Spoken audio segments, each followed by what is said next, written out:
ਅਸਲਾਮੁਅਲੈਕੁਮ ਜੀ। ਸੁਬਹ ਸਵੇਰੇ ਬੱਸ ਸਟਾਪ 'ਤੇ ਇੱਕ ਵੀਡੀਓ ਰਿਕਾਰਡ ਕੀਤੀ ਹੈ। ਵੈਸੇ ਪਰਿੰਦਿਆਂ ਨੂੰ ਕਿਸੇ ਬੰਦੇ ਸਦਕੇ ਦੇ ਦਾਣਾ ਚਾਵਲ ਦਾਲ ਚਾਵਲ ਵਗੈਰਾ ਪਾਇਆ ਤਾਂ ਵੀਡੀਓ ਬਣਾਉਣ ਦਾ ਸ਼ੌਕ ਹੋਇਆ, ਮੈਂ ਚਲੋ ਬਣਾ ਲਵੀਏ। ਲੇਕਿਨ ਵੀਡੀਓ ਬਣਾਉਂਦੇ ਬਣਾਉਂਦੇ ਇੱਕ ਬੜਾ ਸਬਕ ਮਿਲ ਗਿਆ ਕਿ ਬਰੂਨੀ ਇਮਦਾਦ ਜਾਂ ਕਿਸੇ ਦੀ ਤਰਫੋਂ ਵੀ ਕੋਈ ਤਹਿਤ ਗਰੀਬਾਂ ਵਾਸਤੇ ਇਮਦਾਦ ਆਵੇ, ਲੇਕਿਨ ਉਹ ਗਰੀਬਾਂ ਤੱਕ ਪਹੁੰਚਦੀ ਨਹੀਂ।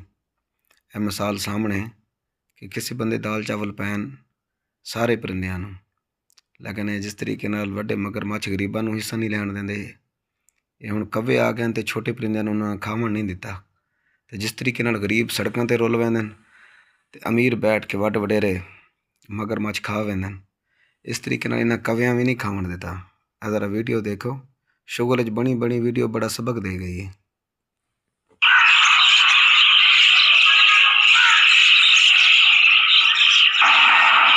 गरीब गुरबा सड़कों पर